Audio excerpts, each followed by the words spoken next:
আসসালামু আলাইকুম। আজকে আমরা সূচক ও লগারিদম অধ্যায়ের গাণিতিক সমস্যাবলী সমাধান করার চেষ্টা করব। আমরা সূচক ও লগারিদম অধ্যায় অর্থাৎ 4.1 এর গাণিতিক সমস্যাবলী সমাধান করব। আমাদের 1 নম্বর প্রশ্নটি হচ্ছে 3 to the power cube into 3 to the power 5 divided by 3 to the power 6 equal to আমরা লিখতে পারি, যেহেতু আমাদের বেস দুইটা সেম, বেসগুলো আমাদের সেম থাকলে যদি গুণ আকারে থাকে তাহলে আমাদের বেস একটা লিখতে হবে আর পাওয়ারগুলো আমাদের যোগ করে দিতে হবে। 5 আর 3 8 divided by 3 to the power 6। এটা আমাদের কি সূত্র আকারে আছে? A to the power m divided by a to the power n, অর্থাৎ ভাগ আকারে থাকলে আমরা লিখতে পারি দুইটা বেস সেম সেম বেস আমরা একটা লিখব আর আমাদের পাওয়ারগুলো কি হবে? বিয়োগ হবে এম মাইনাস এন। এখানে আমাদের দেখা যাচ্ছে আমাদের বেসগুলো সেম আছে, অর্থাৎ আমরা একটা বেস লিখব 3 আর আমাদের পাওয়ারগুলো কি হবে? বিয়োগ হবে 8 মাইনাস 6, অর্থাৎ 8 থেকে 6 বাদ দিলে আমাদের থাকে কত? 2, 3 টু দি পাওয়ার 2, অর্থাৎ 3 টু দি পাওয়ার 2 ইকুয়াল আমরা লিখতে পারি 9। এটাই আমাদের কাঙ্ক্ষিত অ্যান্সার। আমাদের 2 নম্বর কোশ্চেনটি হচ্ছে 5 to the power cube into 8 divided by 2 to the power 4 into 125। এই সমস্ত অঙ্ক করার ক্ষেত্রে আমরা পূর্বেই বলেছি যে আমাদের 2, 2, 3, 5, 7 এই সমস্ত সংখ্যা দ্বারা আমাদেরকে এই সংখ্যাগুলোকে আমাদের ভেঙে নিতে হবে। তাহলে আমরা লিখতে পারি 5 to the power cube into 8কে ভাঙলে আমাদের কি হয়? 2 to the power cube divided by 2 to the power 4 into 125কে ভাঙলে হয় 125 ইকুয়ালস টু আমাদের আমরা লিখতে পারি 5 টু দি পাওয়ার কিউব। তাহলে আমরা এখানে লিখবো 5 টু দি পাওয়ার কিউব। যেহেতু আমাদের এখানেও 5 আছে এখানেও 5 আছে, দুইটা বেজের জন্য আমাদের লিখবো আমরা একটা বেজ 5। তাহলে পাওয়ারগুলো আমাদের কি হবে? ভাগ আকারে থাকলে বিয়োগ হবে 3 মাইনাস 3 ইন্টু এখানে 2 আছে এখানেও 2 আছে, তাহলে আমরা দুইটা 2 এর জন্য একটা 2 লিখবো আর আমাদের পাওয়ারগুলো কি হবে? বিয়োগ হবে 3 মাইনাস 4। এরপরে আমরা ক্যালকুলেশন করব। 5 টু দি পাওয়ার 3 থেকে 3 বাদ দিলে 0 আর 2 ইন্টু মাইনাস 1।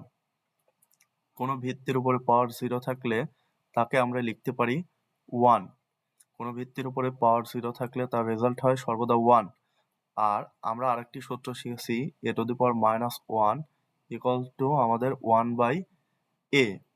তাহলে 2 to the power minus 1 equal to আমরা কি লিখতে পারি? 1 বাই 2। তাহলে এটা আমরা লিখবো 2 টু দি পাওয়ার মাইনাস 1 মানে 1 বাই 2, অর্থাৎ 1 এর সাথে হাফ গুণ করলে আমাদের কত থাকে? 1 বাই 2। এটা হচ্ছে আমাদের কাঙ্ক্ষিত রেজাল্ট। এরপরে আমরা 3 নম্বর আরেকটি অঙ্ক আছে, 3 নম্বর অঙ্কটি আমরা করার চেষ্টা করব। 3 নম্বর অঙ্কটির রাশি হচ্ছে আমাদের 7 to the power cube into 7 to the power minus 3 divided by 3 into 3 to the power minus 4। তাহলে আমরা লিখতে পারি, যেহেতু আমাদের দুইটা বেজই সেম গুণ আকারে আছে, তাহলে আমরা একটা বেজ লিখব, অর্থাৎ 7কে লিখলাম আর পাওয়ারগুলো আমাদের কি হবে? যোগ হবে। পাওয়ারগুলো আমাদের কি হবে? যোগ হবে। তাহলে আমরা লিখতে পারি 3 মাইনাস 3 ডিভাইডেড বাই আমাদের এখানেও দুইটা বেস সেম, নিচেও আমাদের কি দুইটা বেস সেম, তাহলে আমরা একটা বেস লিখব, অর্থাৎ একটা ভিত্তি লিখব 3 আর পাওয়ারগুলো কি হবে? আমাদের যোগ হবে, কিছু নাই মানে 1 আছে, তাহলে 1 মাইনাস 4 উপরে থাকে আমাদের 7 টু দি পাওয়ার 3 মাইনাস 3 অর্থাৎ 0 divided by 3 to the power minus 3। তাহলে কোনো কিছুর ভিত্তি কোনো কিছুর পাওয়ার যদি আমাদের কি থাকে? 0 থাকে, অর্থাৎ কোনো ভিত্তির পাওয়ার যদি 0 থাকে তাহলে সেটার রেজাল্ট হবে আমাদের 1। উপরে লিখলাম তাই 1 divided by 3 to the power minus 3, এটাকে আমরা রেখে দিলাম। এখন আমরা এইটাকে যদি আমরা উপরে উঠাই তাহলে আমাদের কি হবে 3 to the power cube, 3 to the power cube হবে। এরপরে আমরা আরেকটি সূত্র শিখেছি, সেটি হচ্ছে আমাদের a to the power minus n ইকুয়ালটা আমরা লিখতে পারি 1 by a to the power n। তাহলে আমরা এটাকে আমরা ঘোরায় লিখতে পারি a to the power n equal to আমাদের কি লিখতে পারি 1 by a to the power minus n। এখানে আমরা এই সূত্রটা অ্যাপ্লাই করব। তাহলে 3 টু দি পাওয়ার কিউব মানে আমাদের কত 27, 3 টু দি পাওয়ার কিউব মানে 27। এটাই হচ্ছে আমাদের কাঙ্ক্ষিত রেজাল্ট। এরপরে আমরা পরবর্তী পেজে চলে যাব। আমরা এর আগে করেছি হচ্ছে আমাদের 3টা অঙ্ক, এখন হচ্ছে আমাদের 4 নম্বর অঙ্ক। 4 নম্বর অঙ্কের রাশিটা আমরা তুলে নিব। 4 নম্বর অঙ্কটি হচ্ছে আমাদের 7 তার স্কোয়ার ঘনমূল 7 তার স্কোয়ার ইন্টু ঘনমূল 7 ডিভাইডেড বাই √7। তাহলে আমরা এখন ক্যালকুলেশন করব। তাহলে 7 তার স্কোয়ার থাকলো, আর উপরে হবে আমাদের 1/3 ইন্টু 7 তার মাথার উপরে হবে 1/3। আর আমরা কি জানি কোনো কিছুর উপরে রুট মানে কি √5 মানে হচ্ছে আমাদের 5 টু দি পাওয়ার হাফ, তারপরে √7 মানে 7 to the power half, √9 equals to আমাদের 9 টু দি পাওয়ার হাফ। তাহলে আমরা লিখতে পারবো 7 টু দি পাওয়ার হাফ। আর এখানে আমাদের ঘনমূল অর্থাৎ কোনো কিছুর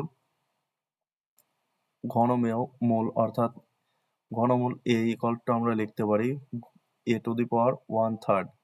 তারপরে ঘনমূল x ইকুয়ালস টু আমাদের x টু দি পাওয়ার 1/3। আমরা এই সূত্রটি অ্যাপ্লাই করেছি। তাহলে আমরা লিখতে পারবো উপরে আছে আমাদের a to the power m into n। আমরা কি শিখেছি a to the power m তার পাওয়ার n থাকলে আমাদের সূত্রটি হয় হচ্ছে আমাদের a to the power mn।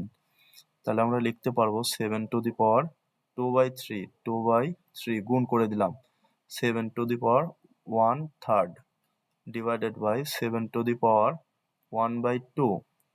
যেহেতু আমাদের উপরে ভিত্তিগুলা সেম আছে, তাই আমাদের কি হবে এখানেও 7 এখানেও 7, ভিত্তিগুলা সেম, তাই আমাদের একটা ভিত্তি নিতে হবে। আর গুণ আকারে আছে, এই জন্য আমাদের পাওয়ারগুলো কি হবে যোগ হয়ে যাবে 2/3 plus 1/3 divided by 7 to the power 1/2।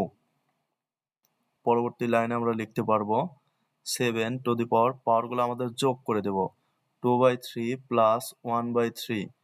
তাহলে আমাদের লসাগু আসে 3। তাহলে এখানে থাকবে হচ্ছে আমাদের 2 প্লাস এখানে থাকবে আমাদের 1, অর্থাৎ 3/3 মানে রেজাল্ট হচ্ছে আমাদের 1। এখানে পাওয়ার কত হবে 7 to the power 1 divided by 7 to the power half. এখানে আমাদের সূত্র পড়েছে a to the power m divided by a to the power n, অর্থাৎ a to the power m minus n। আমরা ভাগের সূত্র একটা বেস লিখব আর পাওয়ারগুলো আমাদের বিয়োগ করে দেব 1 মাইনাস 1/2 অর্থাৎ 7 টু দি পাওয়ার হাফ। তাহলে আমরা 7 টু দি পাওয়ার হাফ মানে কি লিখতে পারি 7 টু দি পাওয়ার হাফ মানে লিখতে পারি √7 √7। এটাই হচ্ছে আমাদের কাঙ্ক্ষিত অ্যান্সার। এরপরে আমরা 5 নম্বর অঙ্কটি তুলে নিব। 5 নম্বর অঙ্কটির রাশি হচ্ছে আমাদের 2 to the power -1 plus 5 to the power -1, তার উপরে আছে হচ্ছে আমাদের -1। আমরা একটা সূত্র শিখেছিলাম a to the power -1 equal to 1/a। a to the power -1 মানে হচ্ছে আমাদের 1/a। তাহলে 2 টু দি পাওয়ার -1 মানে 1/2, 5 টু দি পাওয়ার -1 মানে 1/5। তাহলে আমরা লিখতে পারি 2 টু দি পাওয়ার -1 মানে 1/2 প্লাস 5 টু দি পাওয়ার -1 মানে 1/5। এর উপরে আসছে হচ্ছে আমাদের -1। এখন আমরা ব্র্যাকেটের মধ্যে কাজগুলো করে নেব। আমাদের লসাগু আসে 5 দুগুণা 10, আর এখানে থাকে হচ্ছে আমাদের 5, আর এখানে থাকে হচ্ছে আমাদের 2, তার মাথার উপরে আছে 1। তাহলে আমরা লিখতে পারি 7/10⁻⁻1। পরবর্তীতে আমরা লিখতে পারবো, এটা আমাদের উল্টে যাবে, অর্থাৎ 10/7। এটাই হচ্ছে আমাদের কাঙ্ক্ষিত অ্যান্সার। এটাই হচ্ছে আমাদের কাঙ্ক্ষিত অ্যান্সার। এরপরে আমরা আরেকটি অঙ্ক, অর্থাৎ 6 নম্বর অঙ্কটির রাশি তুলে নিব। 6 নম্বর অঙ্কটির রাশি হচ্ছে আমাদের 2 into a⁻1 plus 3 into b⁻1, তার পাওয়ার হচ্ছে আমাদের -1। তাহলে আমরা এটাকে লিখতে পারবো 2 ইন্টু a⁻1 মানে হচ্ছে আমাদের 1/a প্লাস 3 ইন্টু b⁻1 মানে 1/b, তার উপরে আসছে হচ্ছে আমাদের -1। তাহলে আমরা লিখতে পারবো 2/a প্লাস 3/b, তার মাথার উপরে আছে হচ্ছে আমাদের পাওয়ার হিসেবে আছে -1। তাইলে আমরা ব্র্যাকেটের ভিতরে কাজ করব। ব্র্যাকেটের ভিতরে কাজ করলে হয় হচ্ছে আমাদের লসাগু আসে a ইন্টু বি, ab। তাহলে এখানে থাকবে হচ্ছে আমাদের 2b প্লাস, এখানে হচ্ছে আমাদের bb ক্যান্সেল, অর্থাৎ আমাদের থাকে হচ্ছে আমাদের 3a, এর উপরে আছে হচ্ছে আমাদের -1। তাইলে আমরা কি শিখেছি? a⁻1 মানে 1/a, a⁻1 মানে হচ্ছে আমাদের 1/a। তাহলে আমরা এটাকে যদি উল্টায় দেই, তাহলে 1/1 লিখতে পারবো এইটা 1/, এই টোটালটা 1/, 2b plus 3a divided by ab। তাহলে আমাদের আলটিমেটলি রেজাল্ট আসবে কি 1 into ab divided by 2b plus 3a। তাহলে আমাদের রেজাল্ট আসে ab divided by 2b plus 3a। এটাকে আমরা সাজাই যদি লিখি, তাহলে লিখতে পারবো ab divided by 3a plus 2b। এটাই হচ্ছে আমাদের কাঙ্ক্ষিত অ্যান্সার। এটাই হচ্ছে আমাদের কাঙ্ক্ষিত অ্যান্সার। এরপরে হচ্ছে আমরা পরবর্তী অঙ্ক করব 7 নম্বর অঙ্ক। নতুন একটি পৃষ্ঠা নিয়ে নেই। তাহলে আমাদের 7 নম্বর অঙ্কটি হচ্ছে আমাদের এরকম 7 নম্বর অঙ্ক। 7 নম্বর অঙ্কের ক্ষেত্রে আমরা নতুন পৃষ্ঠা নিয়ে নেই।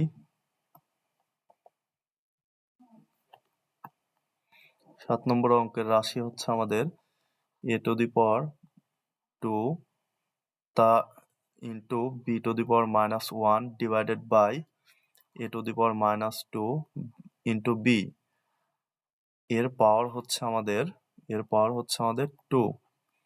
লিখতে পারি আমরা, এটাকে ভেঙে ভেঙে লিখতে পারি a স্কোয়ার ইন্টু b⁻1 মানে 1/b, নিচে আমরা লিখতে পারবো 1/a⁻2 মানে হচ্ছে আমাদের 1/a স্কোয়ার ইন্টু আছে আমাদের সাথে কি b, এর পাওয়ার হচ্ছে আমাদের 2। তাহলে আমরা লিখতে পারবো a square divided by b divided by b divided by a square, এর মাথার উপরে আছে হচ্ছে আমাদের কত 2।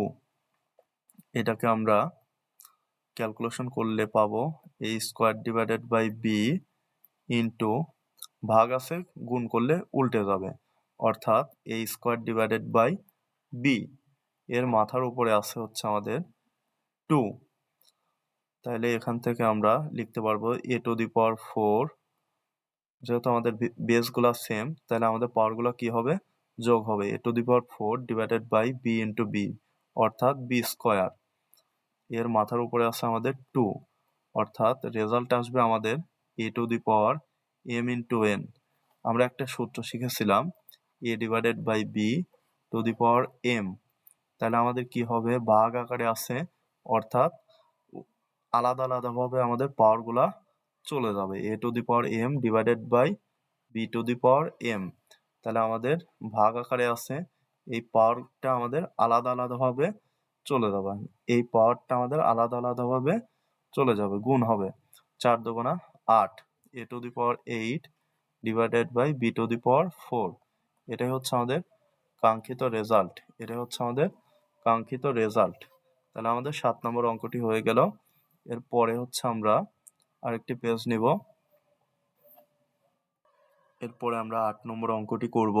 8 নম্বর অঙ্কটির রাশি হচ্ছে আমাদের 8 নম্বর root over x to the power -1 into y into root over y inverse z into root over z inverse x। তাহলে আমরা এটাকে লিখতে পারবো 1/x